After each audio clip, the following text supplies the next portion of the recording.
Hello guys, welcome to my vlog. Ako nga to guys, isang vlogger from Philippines, Denmark to Philippines, yeah. And ako nga guys yung hinahinayop ng mga kahinayop-hayupan nila. At ang nag-comment sa aking comments section below, ano daw, nagko-commercial daw ako nagpo-promote daw ako ng kung ano ipo-promote ko. At nakakahiya daw ako at marami na siyang cha-cha-cho-cho-cho. Hindi ko na inintindi at may mga disgusting pa siyang nalalaman. Ngayon nung nag-comments ako kahit ni-replyan ko, ayun, in-erase niya rin yung sarili niyang comments. How sad. You don't want to try like this in Philippines? It's more exciting, yes. It's more very interesting. Nakikita mo to? Yes, I have a little store na. And someone said that don't go to their store to buy something. It's okay, madam. You know what? If you don't mind, I know how to go to the grocery. If I need something, I know how to buy and go inside the grocery and buy what I need. Masyado ka namang mayabang. Sa totoo lang, dati wala ka naman tindahan, di ba? Kami may tindahan. Bata pa lang ako may tindahan na kami. Ngayon, masyado kang ang epal pag nagsalita sa tenga ko nang malayo ako.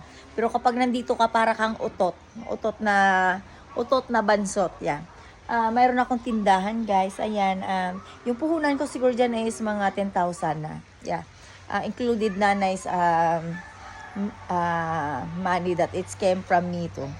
At yun, guys.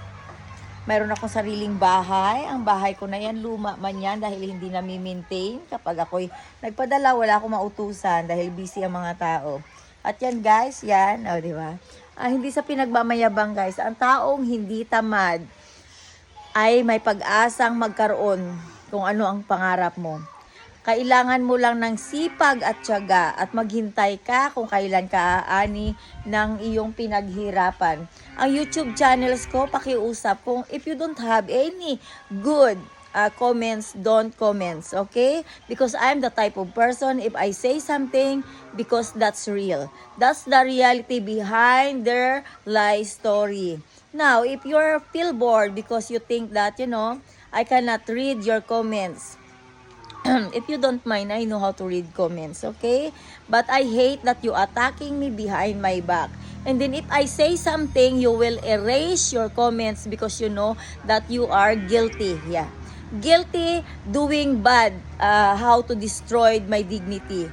If you don't mind, Rogelia is if you're a nice person. By the way, if you need respect, well, respect me in my YouTube channels. Don't comments below if you comments negative thinker. Do you understand now? And if you really want that we have a conversations in comments below, don't start to erase your own comments. You erase your own comments because you know that I can answer you what do you want in my comment section. Ngayon, kung wala kang magawa sa mundo, if you cannot do anything, I think you can, make your own YouTube and then welcome all the toxic to your YouTube channels. Don't destroy my dignity using comment section to my YouTube channels. I hope that you understand that. A girl or boys, mom or sir, respect me, okay? That's it. Bye.